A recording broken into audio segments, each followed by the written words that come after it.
le pasteur Jérémy Marcelo Production.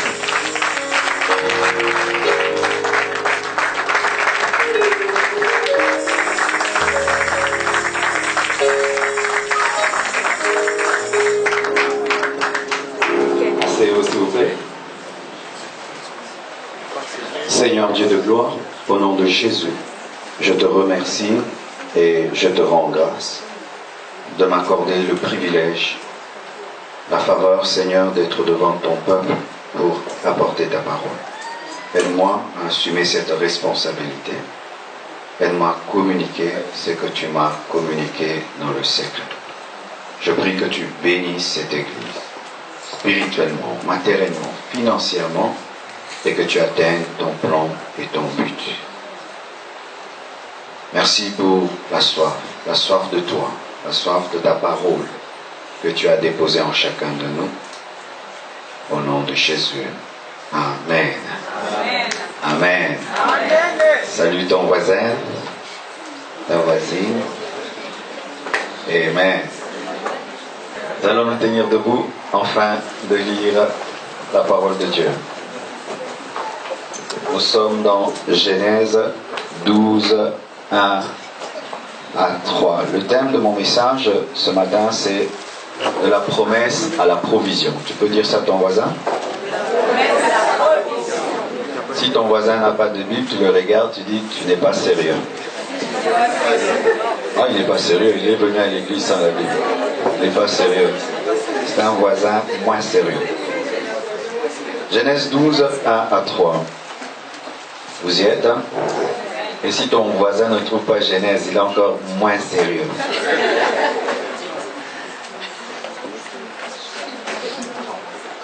Nous lisons ensemble. 1, 2, 3. Allons-y. L'Éternel dit à Abraham, va-t'en de ton pays, de ta patrie et de la maison de ton père, dans le pays que je te montrerai. Je ferai de toi une grande nation et je te bénirai. Je rendrai ton nom grand et tu seras une source de bénédiction. Je bénirai ceux qui te béniront et je maudirai ceux qui te maudiront et toutes les familles de la terre seront bénies en toi. Je trouve qu'il y a beaucoup de versions de la Bible ici. Genèse 37, 1 à 11. Genèse 37, 1 à 11. Vous y êtes? 1, 2, 3. Jacob demeura dans le pays de Canaan, où avait séjourné son père. Voici la prospérité de Jacob. Joseph, âgé de 17 ans, faisait vaincre le troupeau avec ses frères. Cet enfant était auprès des fils de Jacob et des fils de Abraham son père. Et Joseph apportait à leur mère comme leur mauvais propos. Israël aimait Joseph plus que tous ses autres fils, parce qu'il l'avait eu dans sa vieillesse. Et il lui fit une tunique de plusieurs couleurs. Ses frères virent que leur père l'aimait plus que tous, et le prirent en haine. Ils ne pouvaient lui parler avec amitié. Joseph eut un songe, et il le raconta à ses frères. Ils le haïrent encore davantage. Il leur dit, écoutez donc ce songe que j'ai eu. Nous étions alliés des gerbes au milieu des champs, et voici ma gerbe se leva et se tint debout, et vos gerbes l'entourèrent et se prosternèrent devant elle. Ses frères lui dirent, est-ce que tu régneras sur nous? Est-ce que tu nous gouverneras? Et ils le haïrent encore davantage à cause de ses songes et à cause de ses paroles. Il eut encore un autre songe, et il le raconta à ses frères. Il dit, j'ai eu encore un songe, et voici le soleil, la lune et 11 étoiles se prosternaient devant moi. Il le raconta à son père et ses frères. Son père le réprimanda et lui dit, que signifie ce songe que tu as eu? Faut-il que nous venions, moi, ta mère et tes frères, nous prosterner en terre devant toi? Ses frères eurent de l'envie contre lui, et son père garda le souvenir de ces choses. Que Dieu bénisse sa parole. Asseyez-vous, s'il vous plaît. Il y a encore de la promesse à la provision. Amen. Le message que je vais apporter, c'est un message sur deux personnages importants de la Bible, Abraham et Joseph. Je crois que chacun de nous connaît Abraham et connaît Joseph. Et je vais faire une étude en parallèle, c'est-à-dire pendant que nous allons faire une étude sur Abraham, en même temps, nous ferons une étude sur Joseph et le Seigneur va nous révéler des grandes choses sur comment aller de la promesse à la provision. Amen. Lorsque Dieu a un plan pour un homme, la première chose que Dieu fait, il lui donne une promesse. Et la seconde chose que Dieu fait, il lui donne des problèmes. Je ne dis pas le diable, il lui donne des problèmes qui viennent de Dieu. Et la troisième chose, il lui révèle des principes. Et la dernière des choses, il amène dans la provision. C'est pourquoi mon message, c'est de la promesse à la provision. Qui ont des promesses en ce lieu? Et qui vivent leurs promesses? Amen. Vous allez voir que beaucoup de gens ont des promesses, mais peu de gens vivent l'accomplissement des promesses. Le problème n'est pas souvent au niveau des promesses, mais souvent c'est au niveau de l'accomplissement des promesses. C'est pourquoi beaucoup de chrétiens se plaignent. Ils disent, Dieu m'a dit, j'ai pas vu. Dieu m'a dit, j'ai pas vu. Le prophète a dit, j'ai pas vu. C'est un faux prophète. C'est ceci, cela. Il y a souvent un problème, pas au niveau des promesses, mais au niveau de l'accomplissement des promesses. Amen. Et aujourd'hui, le Seigneur veut t'aider à ne pas seulement recevoir les promesses, mais à vivre les promesses. Car une promesse ne sert à rien si elle n'est pas expérimentée. Alléluia. Et la différence entre Dieu et le diable, entre Dieu et l'homme, c'est que Dieu accomplit toujours sa parole, sa promesse. Mais il y a certains chrétiens dont la vie est comme si Dieu est un menteur. Lorsqu'on regarde ta vie, c'est comme si Dieu ment. Dieu dit, je vous rends puissant, mais on ne voit pas la puissance dans ta vie. Je vous bénis, mais on ne voit pas la bénédiction. Pourquoi est-ce que dans ta vie, il y a un décalage entre la promesse et l'accomplissement? C'est un secret que Dieu m'a révélé, et depuis qu'il me l'a révélé, bien aimé, j'ai commencé à vivre des grandes choses. Et je crois que toi aussi tu vivras des très grandes choses. Et voici la première chose. Qu'est-ce qu'une promesse? La promesse, ce n'est pas ce que tu souhaites, ce n'est pas ce que tu désires. La promesse, c'est ce que Dieu veut faire et accomplir dans ta vie. Alors déjà, si tu es en train de poursuivre tes propres rêves, ce n'est pas la promesse de Dieu. Et beaucoup de gens échouent dans la vie parce qu'ils pensent qu'ils sont en train de chercher à vivre la promesse de Dieu, alors qu'ils sont en train de chercher à accomplir leurs propres ambitions. Et Dieu n'accomplit jamais nos ambitions et nos propres rêves, il n'accomplit que ce qu'il a promis. Alors tu dois d'abord, avant de rechercher à vivre des choses, te rassurer que tu es en train de rechercher l'accomplissement de ce que Dieu veut. Car Dieu ne viendra pas pour assouvir ton orgueil, ton égoïsme, ta cupidité, mais il viendra pour accomplir son plan. Et il y a des gens qui disent, je serai grand. Est-ce que Dieu t'a dit que tu seras grand? Alléluia. Parce qu'il y a des gens qui sont appelés à vivre dans l'anonymat jusqu'à leur extinction. Amen. Hein? C'est comme certains membres de nos corps, de certains organes, on ne les verra jamais. Amen. Hein? C'est comme les cœurs, tu ne le verras jamais, à moins que tu ne passes par une chirurgie. Mais tes yeux, on les voit. Ils sont appelés à être vus. Tes cheveux, on les voit. Ils sont appelés à être vus. Mais le cœur n'est pas appelé à être vu, à moins que tu sois malade. Mais si un jour le cœur dit qu'il a reçu la promesse d'être vu, alors là, c'est une anomalie. Et il y a des gens qui sont en train de rechercher des choses, mais qui n'appartiennent pas à leur destinée. Même pour ce qui est du mariage, ce n'est pas tout le monde qui est appelé à se marier. Ah oui, parce que la Bible dit qu'il y a des eunuques par la volonté de Dieu. Ah oui, il y a des gens qui ont l'appel à être célibataires pour servir Dieu. Alors si un homme a l'appel d'être eunuque, mais il réclame la parole de Dieu, il est écrit, il n'y aura pas d'hommes sans femmes et des femmes sans hommes. Cette parole n'est pas à toi, ce verset biblique n'est pas à toi. Ça ne te concerne pas. Prêche ça aux autres, mais ne prie jamais pour ça, parce que toi, tu ne te marieras pas. Ah, j'étais choqué. Ah, il y a aussi des versets qui disent que Dieu, lorsqu'il te bénit, tu vas mourir à rassasier des jours. Mais il y a des gens qui doivent mourir jeunes, comme Jésus-Christ. Il ne pouvait pas mourir à 80 ans, il devait mourir à 33 ans. La promesse de la longévité n'était pas pour Jésus. Alléluia. Alors il y a des choses que nous recherchons dans la vie mais qui n'appartiennent pas à notre destinée. Alors nous échouons. Mais nous échouons par rapport à quoi? Par rapport à nos propres rêves qui ne sont pas les rêves de Dieu. Déçu, mais pas par Dieu, déçu par toi-même, déçu des fois par tes envies et tes convoitises. Tu vois la vie de l'autre et tu veux être comme lui alors que Dieu ne t'a pas promis cela. Voilà par exemple, Moïse est appelé à libérer Israël de l'Égypte et l'amener dans le désert. Mais Joseph est appelé à amener Israël en Égypte. Deux directions divergentes, mais chacun d'eux a réussi à sa manière. Alléluia. Les choses que tu réclames, qui t'a dit que tu les auras? Qui t'a dit que tu les auras? Qui t'a dit? Ce sont tes ambitions. Est-ce que Dieu t'a parlé? Et voilà, j'entends maintenant quelqu'un qui me dit, mais Dieu parle comment? Comment je veux savoir que Dieu m'a parlé? Le premier chemin du message de Dieu n'est pas la prophétie, n'est pas la parole de connaissance, n'est pas la parole de sagesse, n'est pas une vision, un songe, mais c'est la Bible. Un homme qui ne lit pas la Bible ne connaîtra pas le plan de Dieu pour sa vie. Est-ce que vous lisez la Bible? Est-ce que vous méditez la parole? Ou c'est seulement ici à l'église que tu viens d'ouvrir ta Bible? Et d'ailleurs, si elle pouvait parler, elle va t'accuser. Ah, il vient de m'ouvrir maintenant.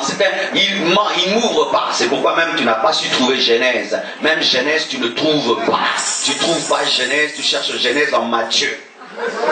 Et comment est-ce qu'un homme comme toi peut vivre les promesses de Dieu? Car quelque part il est écrit, vous chasserez les démons. Mais toi, quand tu es attaqué, tu cherches le pasteur. Alors que tu ne dois pas chercher le pasteur. Il est écrit que lorsque tu seras attaqué, si tu es chrétien, tu chasseras les démons. Dans cette Bible que tu ne lis jamais, 10 prophéties reçues, mais tu n'as même pas un seul verset dans la tête. Tel prophète m'avait dit, tel prophète m'avait dit. Mais est-ce que tu as 5 versets dans la tête? Pas de versets dans la tête. C'est pourquoi vous ne vivez pas Dieu. Vous n'expérimentez pas Dieu. Vous vivez un Dieu historique et théorique sans expérimentation parce que vous ne vous donnez pas la peine de chercher dans les Écritures ce que Dieu a dit. Lorsque tu lis ce qui est écrit, tu trouveras ce qui est inspiré. Car dans le Logos, il y a le Réma. Tu liras la Bible et Dieu te dira, dans cette Bible, voici un verset que je te donne. Lorsque tu le liras, ce ne sera plus que la promesse faite à Josué ou à Abraham. Ce sera une promesse que Dieu te donne. Ce ne sera plus la parole de Pierre, ce sera la parole pour toi. Est-ce que dans la Bible, tu as des versets que Dieu t'a donnés? C'est-à-dire, dans les versets, il te donne ton verset. Un homme de Dieu a bougé les États-Unis rien que par la Bible qui dit tout ce que vous demanderez en priant, croyez l'avoir reçu et vous le verrez s'accomplir. Avec ce verset, il a ressuscité des morts, il a ouvert les yeux des aveugles, il a arraché les cancers, Kenneth Hagin a bouleversé le monde rien que par la révélation d'un verset. Mais il y a des chrétiens qui ne lisent jamais la Bible, mais disent je serai grand, je serai puissant. Pourquoi? Parce que le pasteur l'a dit. Le pasteur ne remplace pas Dieu. Si tu n'as aucune communion avec la Bible, le pasteur ne peut rien pour toi. Je peux t'imposer la tête, les mains, le ventre, le dos, même te donner un spirituel, tu n'auras rien du tout. Vous devez revenir à la Bible, être des chrétiens de la Bible. Lorsqu'on prêche la parole, les gens entendent qu'on prophétise. Mais Dieu n'a pas parlé. Ah, là il ne parle pas.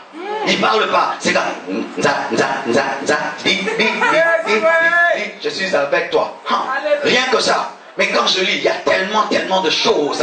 Bien-aimés frères et sœurs, lisez la Bible de Genèse en Apocalypse. Même si vous n'aimez pas les chroniques, lisez les chroniques et Dieu vous parlera aussi dans les chroniques et dans les cantiques des cantiques et dans Lamentation. N'ayez pas des versets préférés. Pourquoi? Il se peut que tu es en train de négliger un verset qui t'attend. Jusque-là, tu n'as jamais lu le verset qui te changera. Le jour que tu le liras, ta vie sera bouleversée. Cherchez et cherchez encore. Mais Dieu aussi parle par les songes. Qu'est-ce qu'un songe? Le songe, c'est un message que Dieu te donne alors que tu es endormi. On n'a jamais de songe debout. Il faut dormir pour avoir des songes, que Dieu te libère des insomnies.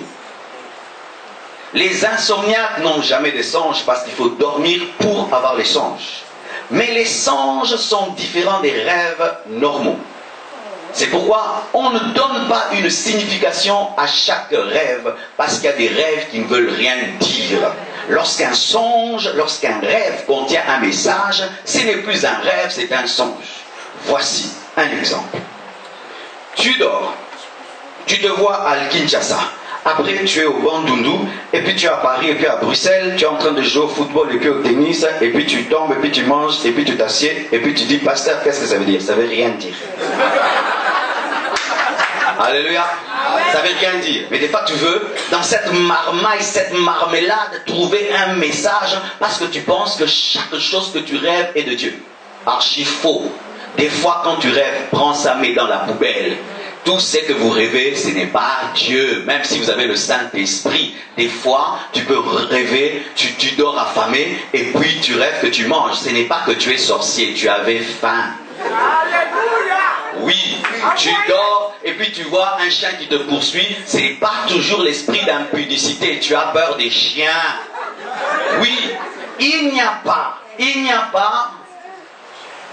comment on peut dire, lorsqu'on était, on faisait la biochimie, il y avait une table, on appelait ça une table, on mettait hydrogène et tout. Ça s'appelait comment? On mettait tous les atomes et tout, hydrogène et tout. Tableau de Mendeleïev. Une table, il n'y a pas une table périodique des rêves. Ou si chien, ça veut dire impudicité. Crapaud, ça veut dire sorcellerie. Ou si tu rêves, tu voles, c'est toujours la sorcellerie. Des fois, c'est pas la sorcellerie. Alléluia. Amen. Tu as regardé trop de films de Superman. Amen. Pourquoi? Parce que des fois dans l'église nous avons des problèmes. Celui-ci rêve ceci sur celui-là, celui-là rêve ceci sur celui-là. Et lorsque vous arrivez à l'église, vous vous méfiez les uns les autres. Pourquoi je rêvais me poursuivre avec un couteau? Et lui il a rêvé de toi que toi si tu le poursuivais avec un couteau, tout le monde est sorcier pour tout le monde. C'est pourquoi les églises sont détruites par des rêves qui ne sont pas des songes. Le songe a un sens et une signification. Et dans le Nouveau Testament, on ne cherche pas quelqu'un pour qu'il interprète ton songe, parce que Dieu lui-même va te donner un kit complet avec le message et l'interprétation. Dans le Nouveau Testament, tu n'iras pas vers un autre pour qu'il t'interprète ton songe. Dieu lui-même te l'expliquera. S'il t'a parlé, tu ne comprends pas. Prie jusqu'à ce qu'il te l'explique. Pourquoi? Dans l'Ancien Testament, ce sont les païens qui ne comprenaient pas le message de Dieu qui allait près des gens qui avaient le Saint-Esprit. Mais aujourd'hui, tu as le Saint-Esprit et j'ai le Saint-Esprit, je ne peux pas interpréter. Pourquoi? Parce que je risque d'interpréter avec mes émotions et mes sentiments. Ce qui fait que Dieu peut te parler de joie, mais moi je suis en colère, je dis jugement. Je donne un exemple. Un frère un jour, il rêve, un homme de Dieu rêve, Dieu lui dit, mets le fumier. Et qu'est-ce qu'il voit? Il voit des déchets qu'il devait mettre sous des arbres.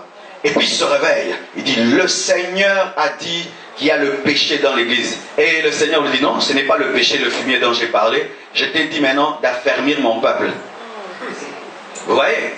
Parce que dans sa tête, fumier, c'est saleté.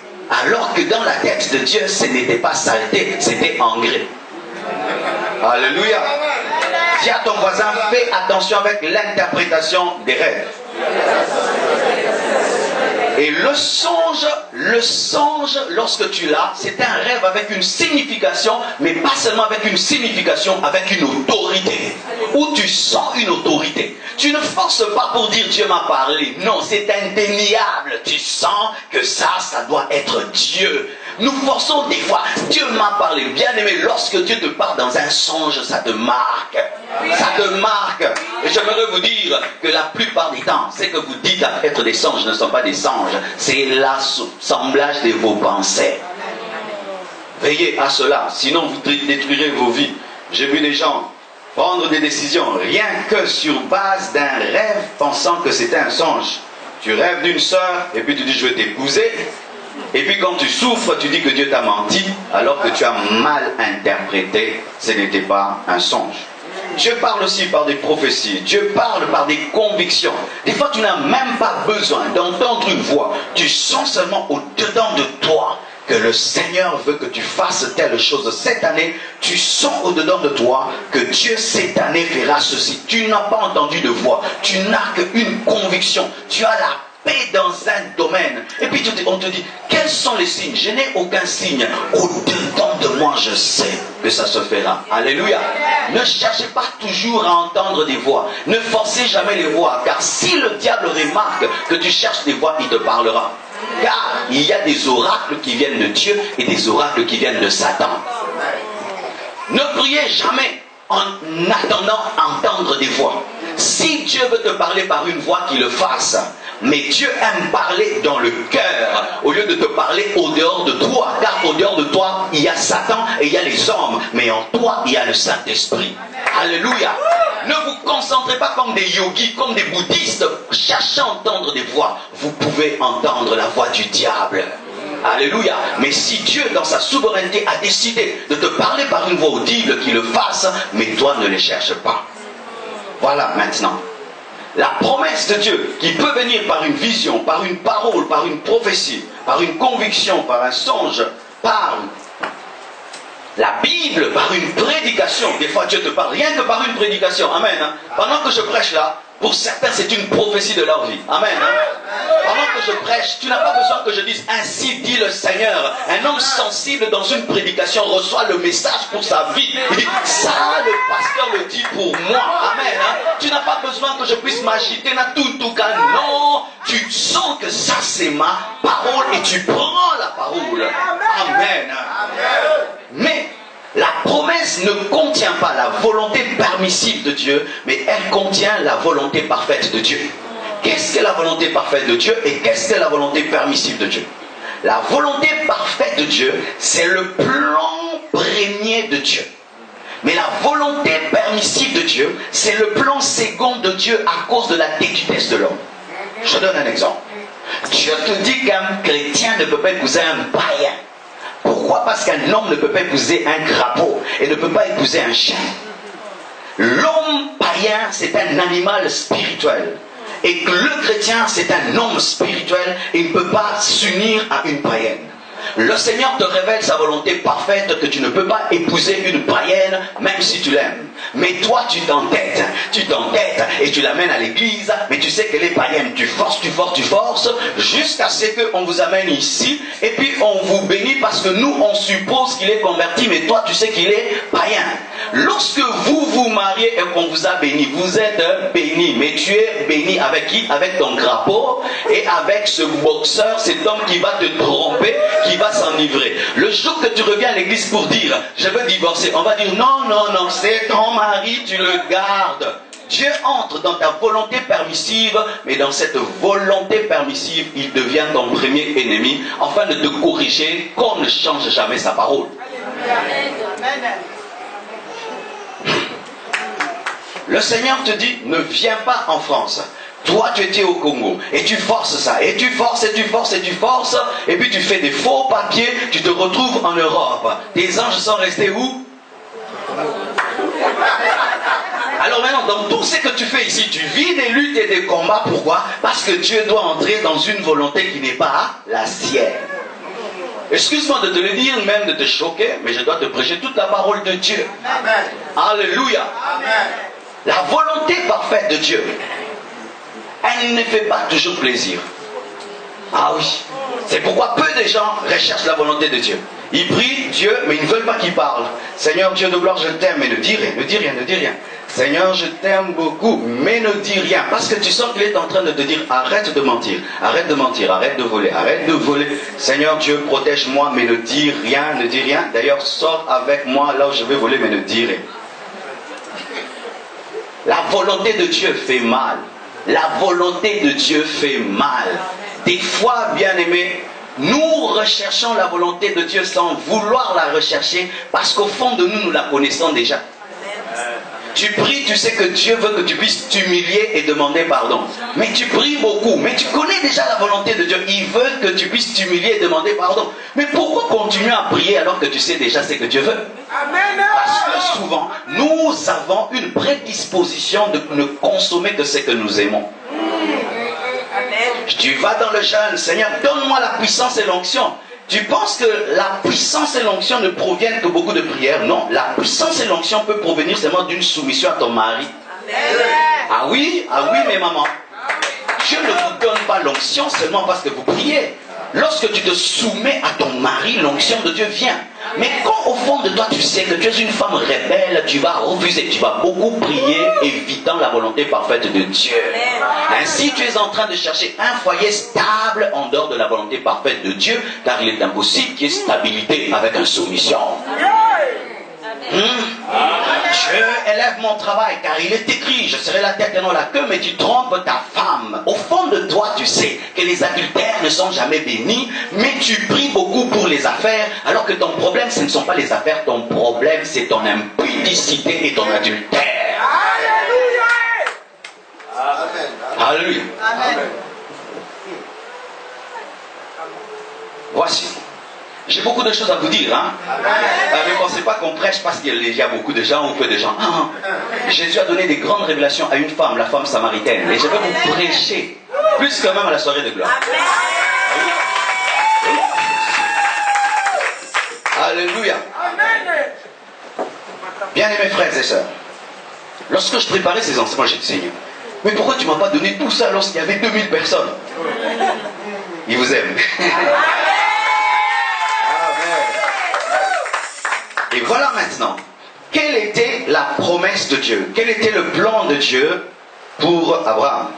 Pour Abraham, le plan de Dieu c'était qu'il soit le père d'une multitude. Dieu lui a dit, je ferai de toi le père d'une grande nation. Toutes les nations de la terre seront bénies au travers de toi. Je bénirai celui qui te bénira et je maudirai celui qui te maudira. Et ta postérité sera une source de bénédiction pour toutes les nations. Dieu a dit ça à Abraham.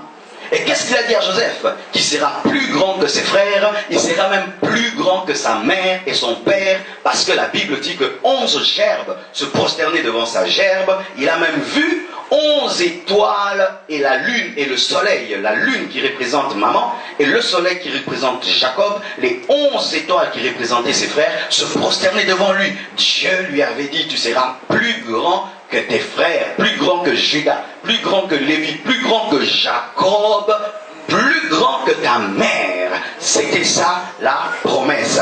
Et vous savez, quand on reçoit la promesse, qu'est-ce qu'on fait? Alléluia, amen, alléluia. Oh, Sharababashita. J'étais en train de prier, j'ai senti le feu et j'ai entendu une voix. La voix m'a dit, je serai grand, que je vais vivre de grandes choses, je serai plus élevé que papa, plus élevé que maman. Le Seigneur m'a dit, je serai le père d'une multitude. Et tu entends ces choses et après, tu crois qu'après avoir vu, tu vas vivre. Il y a un grand fossé entre voir et vivre. C'est pourquoi nous avons beaucoup de chrétiens qui sont des retraitomanes. Tu connais la retraitomanie? La retraitomanie, c'est une science qui consiste à fuir la vie dans la prière. Ce sont des gens qui fuient la vie dans la retraite. C'est-à-dire, lorsqu'ils reçoivent une vision dans la retraite, ils restent dans la retraite pensant que c'est dans la retraite qu'ils vivra la vision. Ce n'est pas parce que tu vois un songe en train de dormir à côté de Jacob que tu seras plus grand que Jacob. Tu seras plus grand que Jacob si tu vas loin de Jacob. Et ce n'est pas parce que tu reçois une promesse sur la montagne que tu vas la vivre sur la montagne. Tu dois descendre de la montagne. Mais beaucoup de chrétiens sont des montagnards. Ils habitent la retraite. Ils jeûnent tout le temps, ils jeûnent tout le temps. Ils ne travaillent pas. Ils ne font rien dans la vie. Tu fais quoi? Je jeûne. Tu fais quoi? Je prie. Tu vas où? À l'église. Tu viens d'où de l'église? Tu vas échouer dans la vie. Tu vas échouer dans la vie. Je vous appelle ma Masakimi Komba, Masa Bugaratu. Toi, tu vis seulement en prière, avec les anges, avec Gabriel.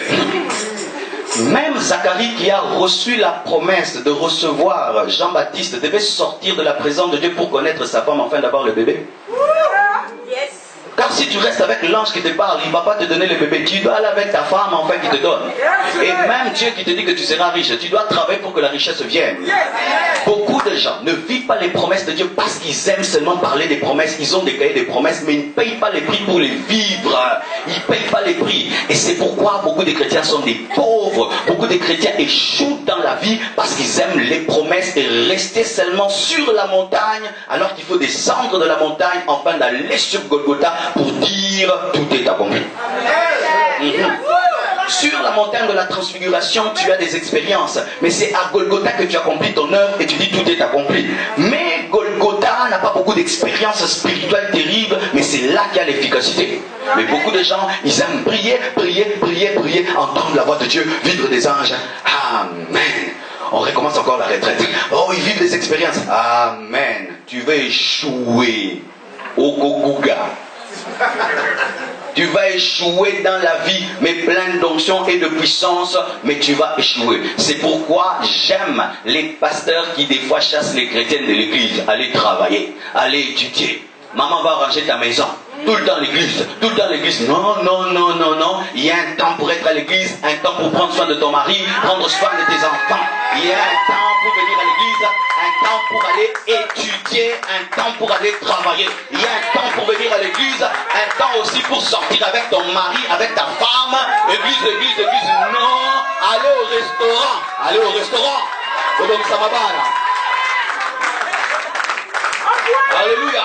Parce que des fois nous sommes plus spirituels même que le Saint-Esprit, il est étonné. Il doit te dire, mon fils, attention, tu en fais trop. Dites amen. Et voici maintenant, lorsque tu reçois la promesse de Dieu, je me souviens, lorsque j'avais 21 ans, il faut voir des prophéties qui étaient sorties. Marcelo, Dieu va t'élever, tu seras grand. On m'a même dit tout ça. Tu iras en Europe, Dieu va commencer à beaucoup t'utiliser. Et nous, on attendait quand tu as 21 ans, tu te dis déjà 22 ans, 23 ans. Ça s'est accompli à 40 ans. Des fois, tu regardes les prophètes et tu dis, ils ont menti. Ils n'avaient pas menti.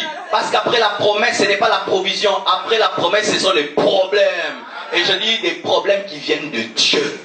Dieu qui te promet te teste. Dieu qui a permis que Jésus vienne sur la terre, c'est le même qui l'a envoyé dans le désert. Jésus n'a pas rencontré le diable parce qu'il avait des liens. Je pouvais prêcher aux États-Unis. Alléluia. Jésus n'avait pas rencontré le diable parce qu'il avait des liens, où il avait fait faire des combats spirituels, où il était envoûté. Non, il devait rencontrer le diable parce que c'était le plan de Dieu qu'il rencontre le diable. Alléluia. Il devait le rencontrer. Il y a des problèmes inévitables, inchassables. Ah oui, les Français créent leur français, moi aussi je crée le mien. Alléluia. Il y a des choses, tu peux les chasser, ça viendra. Imaginez que Jésus-Christ ait prié, Père, je ne peux pas aller dans le désert pour rencontrer Satan. Est-ce que Dieu allait l'exaucer? Il devait le rencontrer. Il y a des combats inévitables. Frères et sœurs, lorsque Dieu te fait la promesse, c'est comme si tu reçois de l'or brut. Mais l'or brut, pour qu'il brille, il faut qu'il passe par le feu. Sachez, frères et sœurs, il n'y a pas de rose sans épines. Il n'y a pas de promesse sans problème. Et si tu ne veux pas de problème, voici un conseil. Ne nais pas ou meurs. Tu n'auras pas de problème. Vous tous qui ne voulez pas des problèmes dans la vie, vous êtes fatigués des problèmes. Deux conseils. Mourrez. Vous n'aurez pas de problème. N'allez pas payer des factures d'eau ni d'électricité. Vous n'aurez pas des enfants qui demandent le minéral. Tout ira bien. Ou n'existez pas, ne naissez pas, ne venez pas dans ce monde. C'est pourquoi lorsque l'enfant naît, la première chose qu'il fait, il pleure. Pourquoi? Il vient dans le monde des problèmes. Si tu engendres un enfant qui est en train de rire, il faut les jeter. C'est un aventurier. Il ne comprend pas le sens de la vie. Tous les enfants qui naissent, ils pleurent. Mon qu'il a passe. Il tombe. Que j'interprète, pour ceux qui ne connaissent pas Lingala. Il y a des blagues qui sont seulement bien en Lingala. Ça, je vais mettre ça en français. Ici matin. Mais je voulais dire que lorsqu'un bébé naît, il pleure, il ne rit pas. Parce qu'il a la conscience que dans cette vie on se bat. On rencontre des luttes et des combats. Bien-aimé frère, toi qui te plains des problèmes, tu es un faible. Je dis tu es un faible, tu es un faible, tu es un faible, tu es un faible, tu es un faible. Tout le monde a des problèmes. Même Dieu a des problèmes, ta conversion. Même le président a des problèmes. Est-ce que Hollande n'a pas de problèmes? Bill Gates n'a pas de problèmes? Moi j'ai des problèmes. Tout le monde a des problèmes, bien-aimés. Arrête de dire je souffre. Tout le monde a des problèmes. Tout le monde a des combats. C'est pourquoi la mort est appelée repos. Alors ne transporte pas tes problèmes comme si tu étais le seul sur la terre. Nous tous, nous avons des problèmes. Si ton cœur bat, le mien bat. Si tu respires, je respire. Nous tous, nous affrontons des luttes et des combats. C'est ça la vie de tout homme. Tout homme. Tout homme. Malgré les promesses de Dieu, Dieu permettra que tu puisses vivre des problèmes. Pourquoi? Pour tester si tu crois en lui. Tester si tu crois. Parce qu'il ne peut pas t'amener dans la provision comme ça sans que tu croies. Il faudrait que tu puisses nous prouver que tu crois. Pour voir si tu ne vas pas rejeter la promesse. Imaginez qu'il se permet de changer le nom d'Abraham avant de lui donner des enfants. Tu t'imagines, tu n'as pas d'enfant, mais on te dit, porte le nom de grand-père, mais tu n'as pas d'enfant. Et tu dis, désormais, appelez-moi grand-père. On va dire que tu es fou, que tu es bizarre, que peut-être vraiment il faut que tu ailles dans un hosto. Mais tu dois accepter pendant un temps de porter un nom qui n'est pas ta vie pour que ta vie rejoigne ton nom. Pendant un temps, tu dois honorer Dieu par ta folie, où il y a une contradiction entre les promesses et ta vie, mais tu as le comportement des promesses. Les hommes de foi sont des hommes qui portent l'imperméable même s'il n'y a pas de pluie parce qu'ils savent qu'il y aura la pluie. Car l'homme ne s'habille pas en fonction de là où il est, mais en fonction de là où il va. Lorsque tu vas faire le sport, déjà tu portes tes baskets à la maison alors que tu ne joues pas dans ta maison au foot. Mais parce que tu vas jouer au foot, déjà tu portes les baskets. Pareil aussi, si tu sais que la promesse va s'accomplir, accepte le nom d'Abraham parce que tu sais que tu finiras par être Abraham, car ta vie finira par rejoindre ton nom. Maintenant, les problèmes viennent faire quoi dans ta vie? T'amener à douter. Éprouver ta confiance en Dieu, éprouver ta spiritualité, te secouer, mais aussi te rendre plus fort. Car Dieu ne peut pas te donner des choses grandes si tu n'es pas fort. Il faut qu'il puisse fortifier ta cuirasse, ta structure, ton ossature, afin de te donner des muscles. Mais si Dieu te bénit sans te faire passer par des problèmes, la bénédiction te tuera. C'est pourquoi vous remarquez certaines personnes, après la bénédiction, elles sont anéanties parce qu'elles n'ont pas connu la formation du problème. C'est pourquoi change le nom. Le problème n'est pas un problème, c'est un professeur. Lorsque tu as des problèmes, il faut dire, c'est là que je suis en train d'apprendre. Alléluia. Une nouvelle manière de parler. Comme Jésus-Christ qui a appelé la mort sommeil. Il a dit, il n'est pas mort, il dort. Il faut dire maintenant, ne dis plus, j'ai des problèmes. Dis, Dieu est en train de m'apprendre. Dieu est en train de m'enseigner. Dieu est en train de me former ces derniers temps. Dieu est en train de me révéler des choses. Il est en train de me traiter durement afin que je devienne meilleur. Car lorsque tu vois l'or qui est en train de brûler au feu, tu peux dire avoir compassion de l'or, mais l'or va te dire non, c'est important pour que je brille. Et c'est important que tu aies des problèmes pour que tu deviennes meilleur. Et il est dit même parmi les hommes que ce qui ne te tue pas, alléluia, ce qui ne te tue pas, c'est pourquoi bénis Dieu pour ce problème qui te rend plus fort. Bénis Dieu pour ton feu, parce qu'il va te donner des chansons. Bénis Dieu pour tes problèmes, parce qu'il va te fortifier. Bénis Dieu. Tu sais pourquoi est-ce que tu ne comprends pas souvent la louange de l'autre? Parce que tu ne connais pas ses problèmes. Tu ne peux comprendre le problème de Bartimée si tu ne sais pas qu'il était aveugle. Tu ne peux comprendre mon problème si tu ne sais pas que j'étais stérile.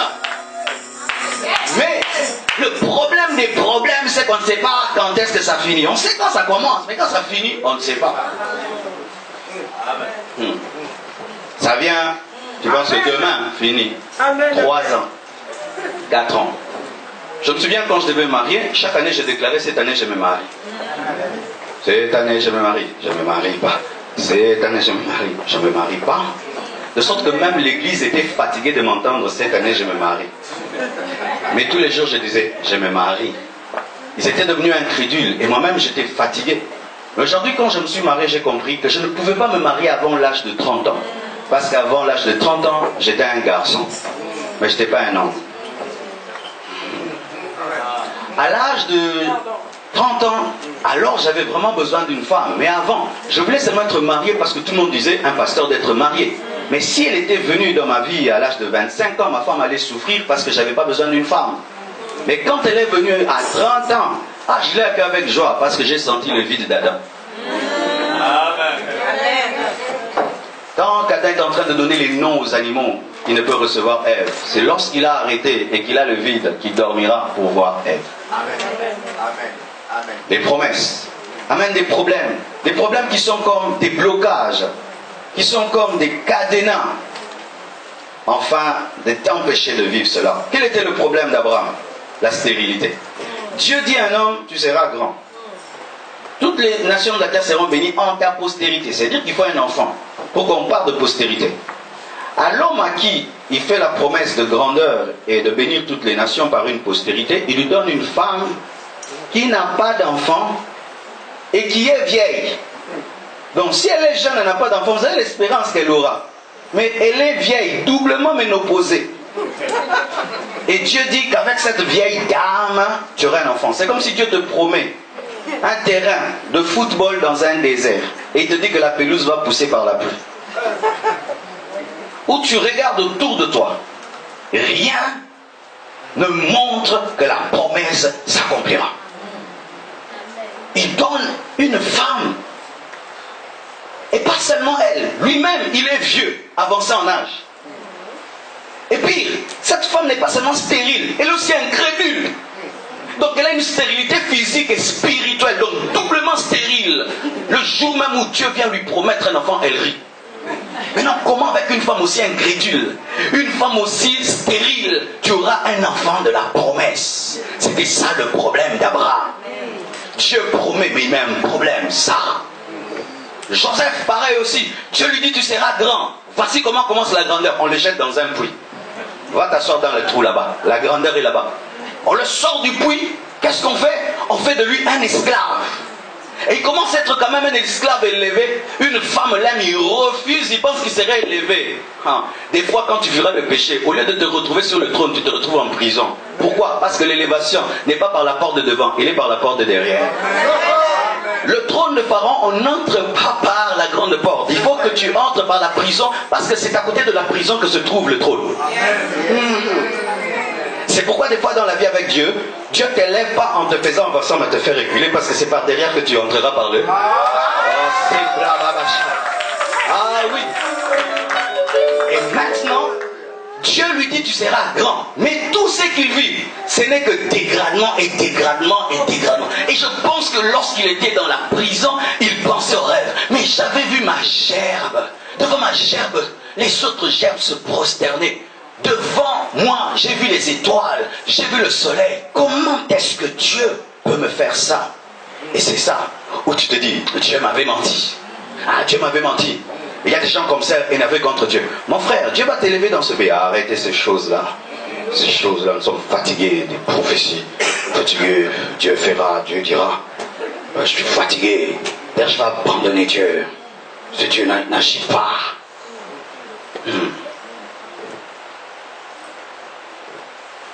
Maintenant, voici. L'étape qui nous échappe souvent. Et c'est vraiment l'étape capitale. 10 étapes capitales. Les promesses, on les maîtrise beaucoup. Problème, nous les avons déjà.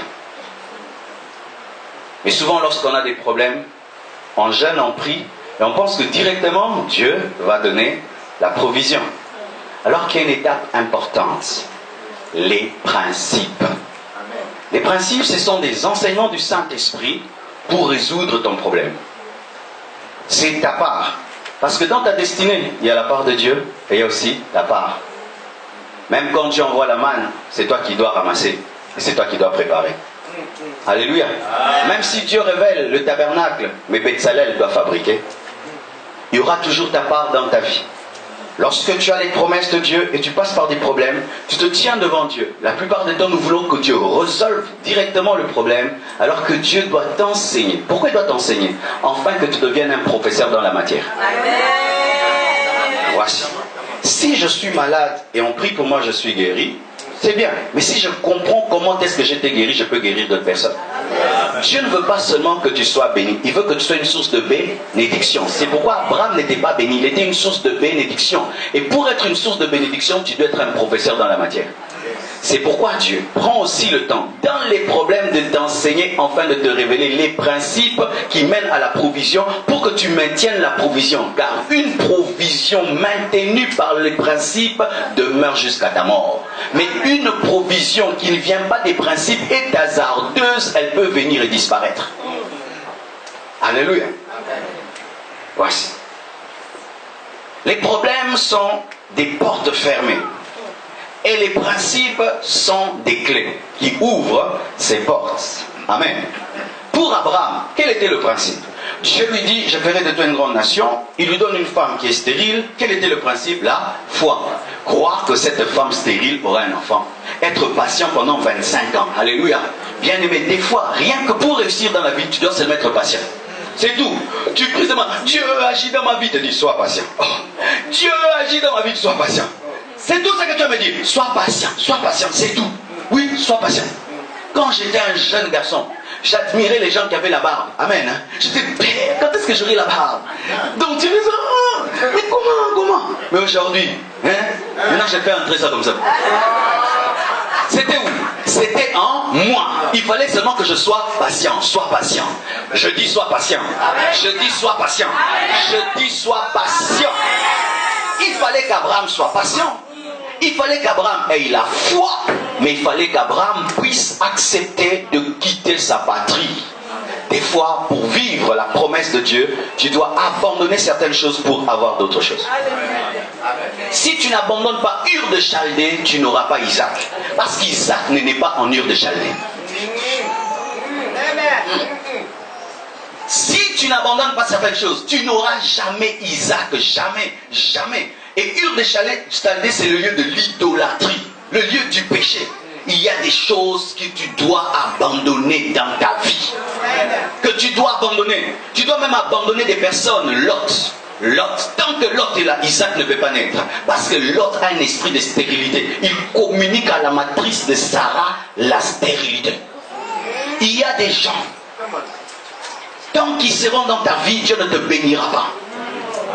Ils doivent d'abord partir pour que Sarah ait l'enfant.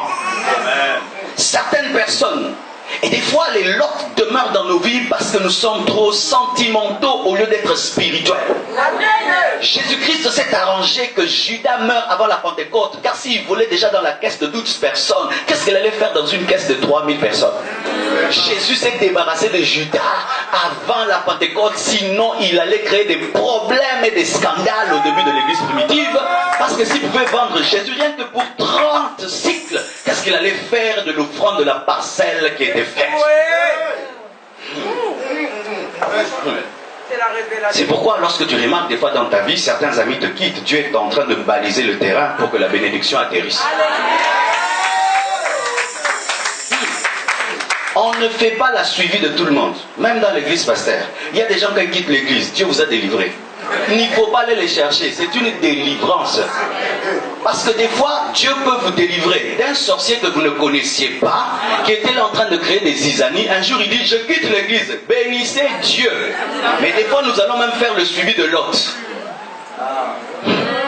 Lorsque Abraham a libéré Lot de l'emprise des rois qui avaient conquis Sodome et Gomorrhe, est-ce qu'après ils ont fait route ensemble? Non. Pourquoi? Parce que dans la destinée d'Abraham, il n'y avait pas Lot. Des fois, avez-vous remarqué la fusée?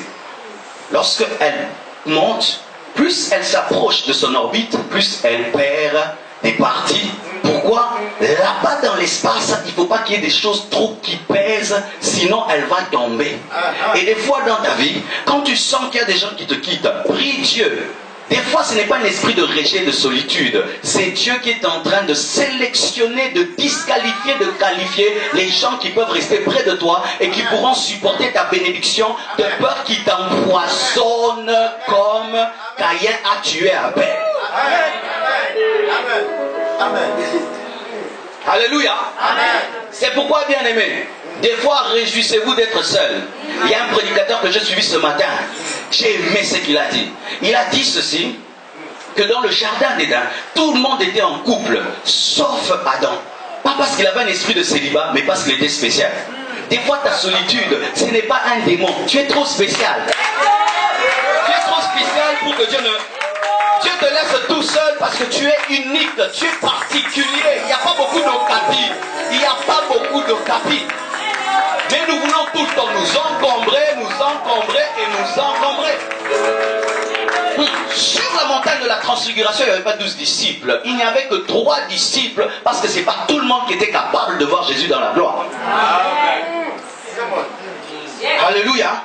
Bien-aimés frères et sœurs, j'aimerais te dire ceci, que les principes de Dieu sont efficaces. Laisse-le t'enseigner. Abraham devait accepter de quitter Ur, quitter son père, quitter sa mère. Ah oui, bien-aimé. Moi, je me rappelle lorsque Dieu m'a appelé, eh bien, il m'a dit un jour, tu dois quitter ton père. Et vous savez, à 24 ans, je devais quitter la maison de mon père. Et je prends... Ça, je ne vais pas entrer en détail. Parce que c'est encore une longue prédication. Mais imagine que tous les jours, on te nourrit, on te donne tout. Et tu prends ton matelas et tu vas habiter ta maison, mais tu ne sais pas ce que tu vas manger. Le premier jour, chez moi à la maison, j'ai bu du thé. Le lendemain, j'ai bu du thé. Du thé et du thé et du thé et du thé. Et puis j'ai pleuré. J'ai eu pitié de moi. Mais je ne suis pas rentré à la maison. Des fois pleure, mais ne rentre pas à la maison. Même si l'autre te manque, ne rentre pas. Alléluia. J'aimerais même parler aux gens qui cherchent le mariage. Tu sais, tu ne seras jamais marié avec ce copain-là à côté de toi. Parce que l'homme de ta vie est en train de t'observer. Il attend qu'il puisse partir pour venir. Et des fois, bien aimé, vous priez beaucoup. Alors que des fois, ce sont des personnes seulement qui doivent quitter vos vies. Des fois, quitter certaines entreprises. Des fois même, tu dois arrêter de travailler auprès d'un homme pour avoir ton entreprise.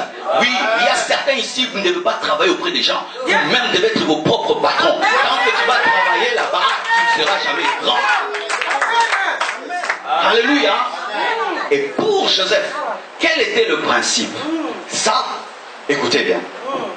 L'un des principes dans la vie de Joseph, c'était d'accepter, de faire bénéficier aux autres son don, alors que lui, il est dans la prison.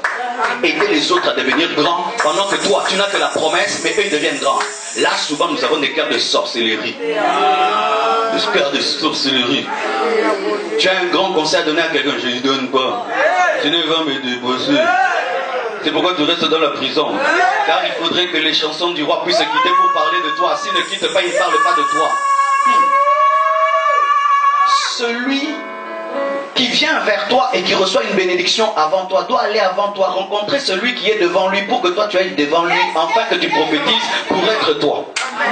Les chansons dorment avec toi, mais dans sa destinée, il doit sortir de la prison avant toi pour qu'il parle de toi au pharaon et que le pharaon te cherche.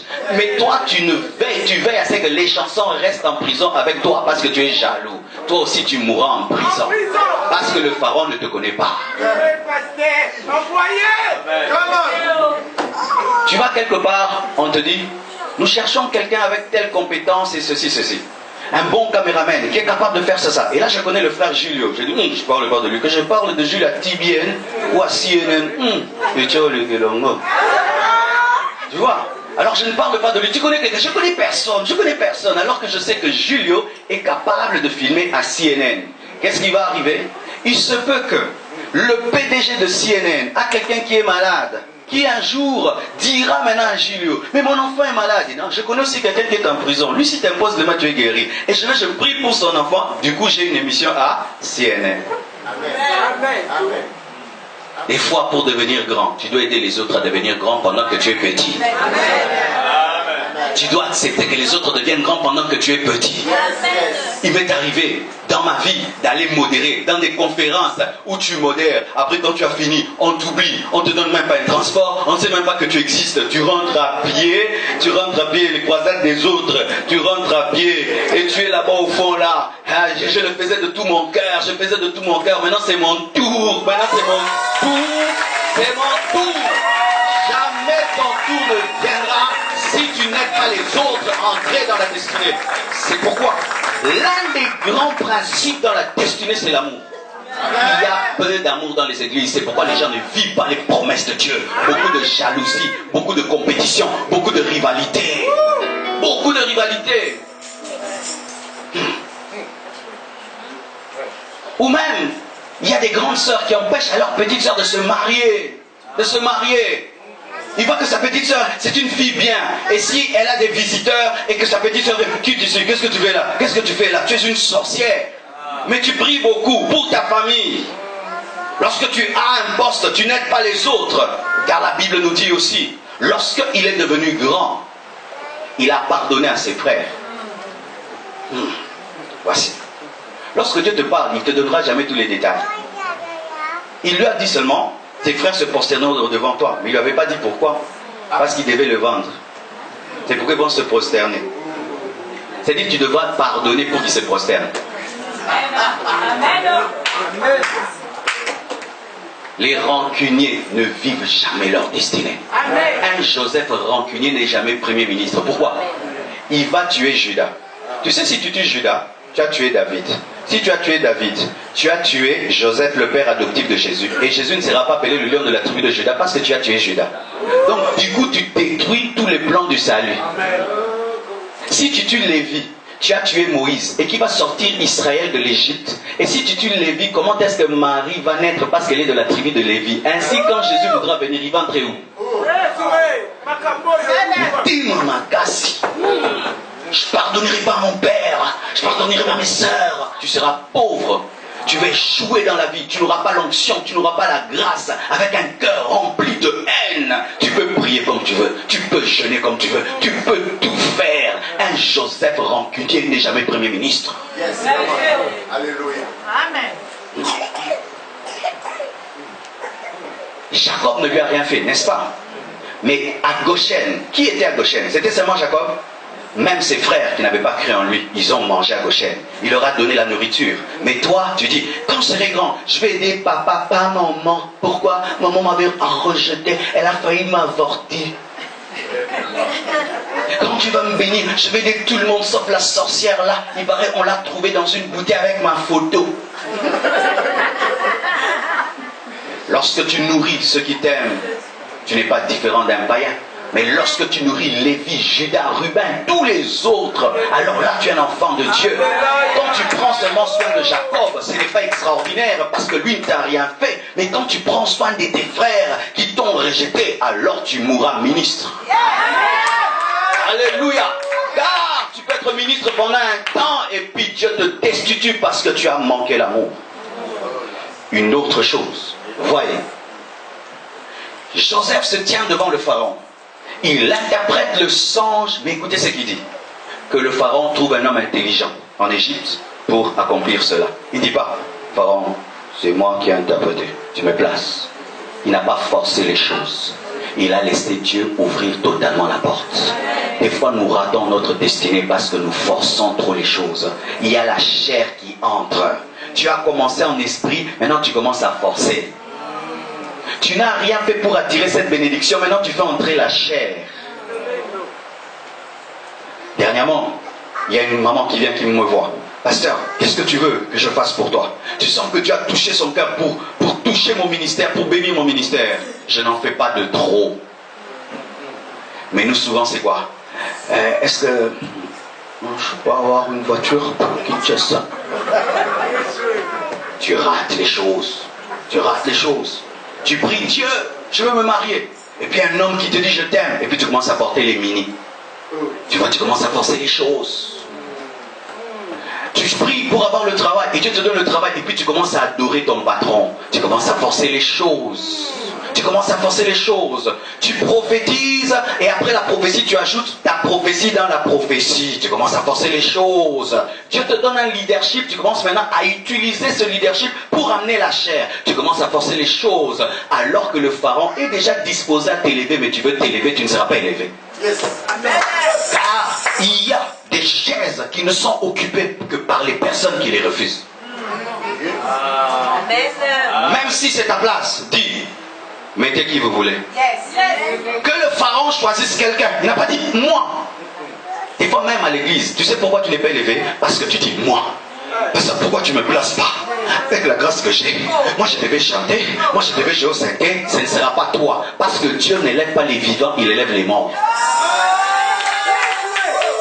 n'es pas suffisamment mort pour ressusciter. C'est pourquoi tu attends que tu pourrisses.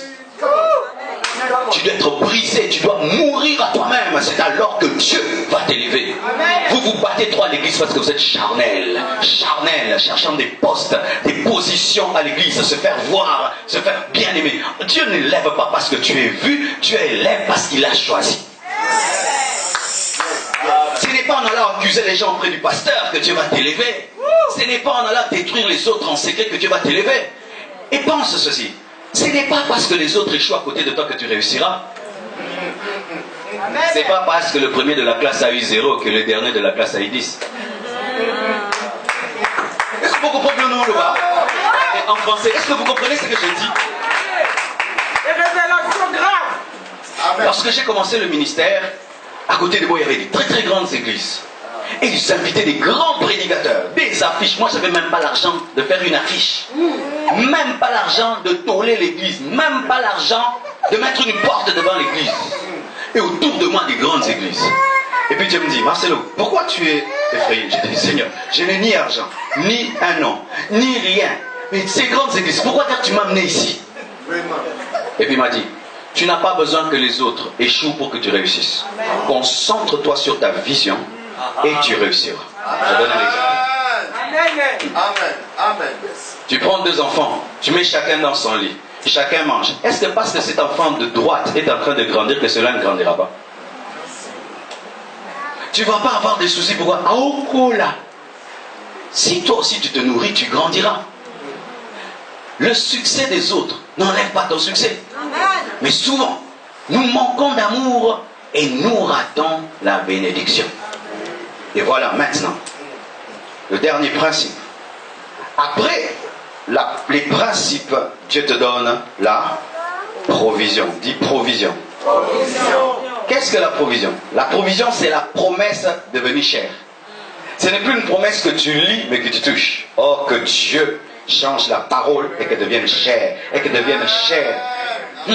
Car ce n'est pas la parole qui est morte à la croix. C'est la parole devenue chère qui est morte à la croix et qui dit tout est accompli. Amen. Dieu dans ta vie aimerait que la parole devienne chère, que tu la touches, que tu la palpes. Qu'est-ce que la provision? C'est lorsque tu entres dans la promesse, lorsque tu vis la promesse, lorsque tu regardes les cahiers des promesses et tu dis mais c'est arrivé. Amen. Mais c'est arrivé. Oh non, Dieu est fidèle. Tu es fidèle. Fidèle. Ah, vraiment. Mon Jésus est fidèle. Alléluia. C'est un temps où tu vis cela. Abraham, cela est arrivé lorsqu'il a eu Isaac. Mais pas seulement lorsqu'il a eu Isaac. Lorsqu'il a eu Jacob. Lorsqu'il a eu Israël. Lorsqu'il a eu Judas. Lorsqu'il a eu David. Lorsqu'il a eu Salomon. Lorsqu'il a eu Jésus. Lorsqu'il y a eu l'Église par Jésus. Lorsqu'il y a eu la nouvelle Jérusalem céleste. Joseph a eu la promesse lorsqu'il est devenu ministre, lorsqu'il a pardonné à ses frères et qu'il est devenu plus grand que ses frères, lorsqu'il a pris soin de son père, mais lorsqu'aussi il a pris soin de Judas qui a engendré Jésus et qui a béni le monde. La promesse est devenue réalité.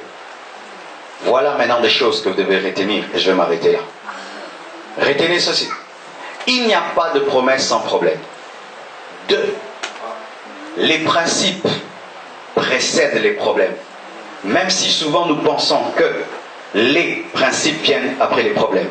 Car Jésus-Christ est l'agneau de Dieu immolé avant la fondation du monde, car il était la solution avant le problème. Dieu est un Dieu qui fait les clés avant les cadenas pour qu'aucun cadenas ne reste fermé. Ah, t'as pas compris?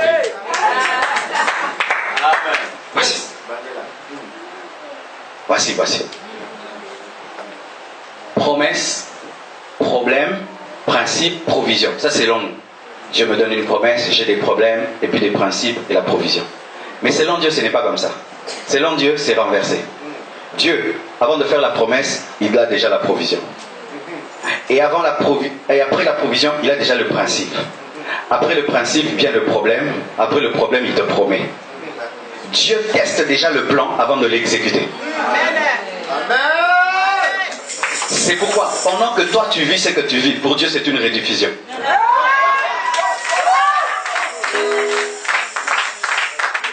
Lorsque lorsque Jésus mourait à la croix, les anges étaient étonnés, mais Dieu savait qu'il allait ressusciter.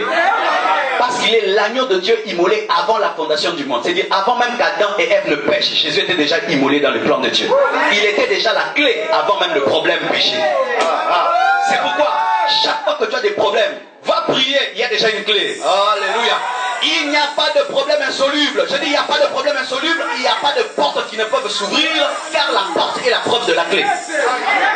La porte est la preuve de la clé, le cadenas est la preuve de la clé, le problème est la preuve du principe. Car Dieu, avant de créer l'estomac, a créé les fruits. Dieu a créé les animaux, les plantes, ensuite il a créé Adam. Pourquoi? Pour que lorsqu'Adam aura faim, il y ait déjà la nourriture. Et lorsque tu as des problèmes, il y a déjà les principes. Va prier, tu auras le principe. Maintenant, je vous avais dit que les principes, c'est la clé. Mais en soi, j'aimerais préciser, Dieu ne donne pas une clé. Dieu donne en soi une clé qui est Jésus, dans laquelle il y a des clés, des trousseaux. Jésus, c'est une clé dans laquelle il y a des trousseaux. Amen. Amen. Comment? Jésus dit, je vous donne les clés du royaume. Il dit les clés. Pourquoi? La clé qui démarre la voiture, est-ce que ça ouvre la cuisine? Non. Est-ce que la clé de la cuisine ouvre le salon? Non. Est-ce que la clé du salon ouvre le bureau? Non. Voici maintenant. Il y a des principes qui n'ouvrent que certaines portes. Si tu veux les appliquer ailleurs, ça ne marche pas. Je donne un exemple. Le Seigneur t'enseigne sur la louange. Amen. Il te dit, mon fils, il faut louer. Il faut louer, il faut louer. Dans tel domaine, tu auras la victoire. Maintenant, tu fais de la louange une clé passe-partout. Devant toute chose, tu danses. Au travail. Alléluia. Je viens ici, bien aimé, je ne prêche pas. Dieu m'a enseigné la louange. Je danse, je danse. Cette église ne va pas mourir. Mais c'est un principe. Mais je suis en train d'ouvrir la voiture avec la clé de la cuisine. C'est pourquoi, lorsque tu devais un problème, prends le trousseau. Cherche la clé. Cherche la clé et puis tu utilises cette clé. Mais ne fais pas une doctrine sur la clé. Comme certains font la doctrine, tout est démon. Ça, démon. Toi, c'est démon. Démon, tout n'est pas démon. Des fois, c'est ton caractère. Des fois, c'est ton âme. Des fois, c'est toi-même. Tout le mal n'est pas du diable, car l'homme est mauvais sans Satan. L'homme est un arbre qui n'est courbé. C'est Satan seulement qui accentue la pente. Pourquoi je dis ça? Est-ce qu'il y a une école du mensonge où on apprend aux enfants, soyez orgueilleux. Mais tu vas voir seulement un enfant s'il est bien habillé. Taya. Qui lui a dit que quand on est bien habillé, on frime? Qui a appris aux enfants à accuser? Qui a appris aux enfants à mentir? Qui a appris aux enfants à ne pas partager? Tu lui donnes un bon mot, tu dis donne-moi, il refuse. Qui lui a appris ça? L'homme n'est mauvais. Mais quand maintenant tu as la doctrine des démons, tout sera démon. Tout n'est pas démon. Des fois il faut être brisé, des fois il faut chasser les démons. Et des fois il ne faut pas jeûner, il faut manger. Amen. Tu deviens footballeur avant le foot pour marquer le but. 4 jours à sec, Ndeko. Au Kenelo là-bas. Donc on doit t'apprendre à bien manger, à manger les fruits, les légumes, diététiques et tout là. Le secret dans la diététique. Certaines maladies, ce n'est pas l'imposition des mains, il faut faire les sports. Ah oui, le sport, faire le régime, la musculation, 50 pompes, et quand tu prêches, tu vibres. Mais là, ce n'est pas l'onction, c'est la muscu. Oh. Je fais la musculation à la maison, j'ai des haltères, j'ai des trucs pour prêcher. Ah oui? Pourquoi? Parce qu'à un temps, tu prêches et puis tu es essoufflé. Tu prêches et puis ton cœur bat. Et puis j'ai appris. Je fais 1 heure de sport parce que je prêche pendant 1 heure. C'est pourquoi je tiendrai. Ah oui. Maintenant, le problème, c'est que nous fondons des doctrines sur des clés. C'est pourquoi maintenant, tu n'as qu'une seule clé. Et on t'a donné le nom d'une clé. Vous connaissez ces frères dans l'église, leur prière, c'est toujours la même chose. On te donne le nom de Psaume 21.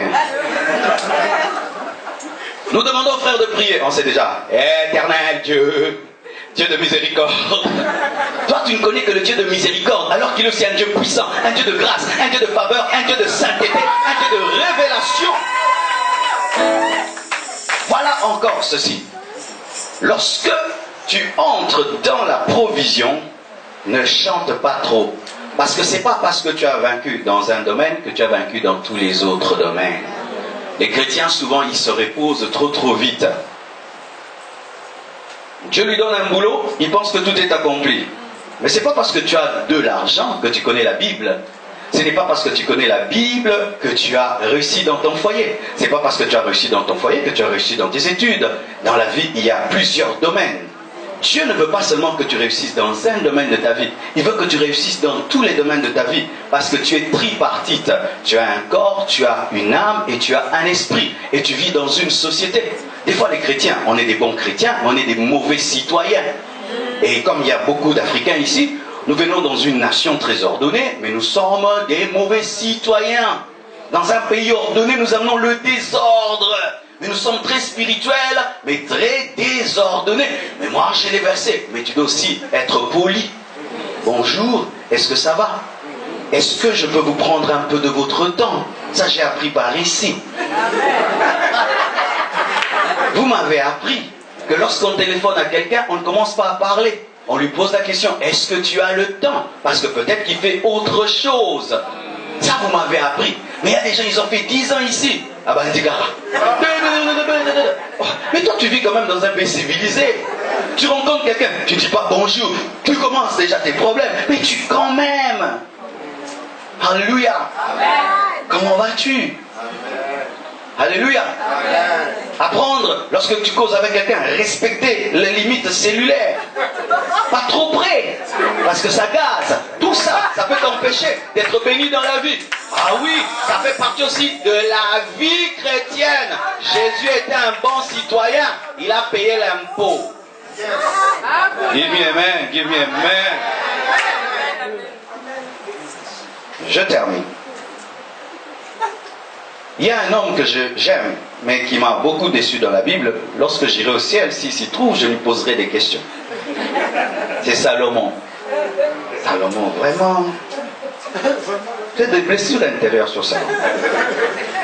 Imaginez un jeune garçon comme ça. Tu as un père qui est riche, il te laisse un héritage. Tu as la sagesse, l'intelligence, la richesse, tu as tout ce que tu veux. Mais à la fin de ta vie, qu'est-ce que tu fais? Tu tombes dans l'idolâtrie. Tu bats le record des femmes au monde. Tu construis des idoles à des faux dieux. À cause de toi, le royaume d'Israël est divisé en deux. Vous savez pourquoi? Parce que lorsqu'il est entré dans la provision, il a oublié que la vie continuait. Lorsqu'il est entré dans la provision, il a baissé les gardes, il a oublié Satan. Bien-aimé, j'ai vu des boxeurs sur le ring remporter des victoires. Il donne un KO, mais lorsqu'il descend, il va mourir à l'hôpital. Il a gagné sur le ring, mais il a perdu dans la vie. Je connais des boxeurs qui ont remporté des victoires sur le ring, mais qui ont tapé un homme qui n'est pas sportif et sont en prison. Il a gagné, mais n'est pas resté prudent. Lorsque tu entres dans ta provision, reste prudent, parce que Satan rôde. Satan n'est pas mort. C'est pourquoi moi j'aime Joseph. Il est entré dans la provision. Et il est mort dans la provision. De sorte qu'avant sa mort, il était en train de prophétiser sur la sortie de ses eaux. Il a eu l'onction jusque dans sa vieillesse. C'est pourquoi je ne veux pas seulement que vous entriez dans votre provision. Je veux que vous puissiez rester fidèle à Dieu dans la provision. Que Dieu vous bénisse abondamment.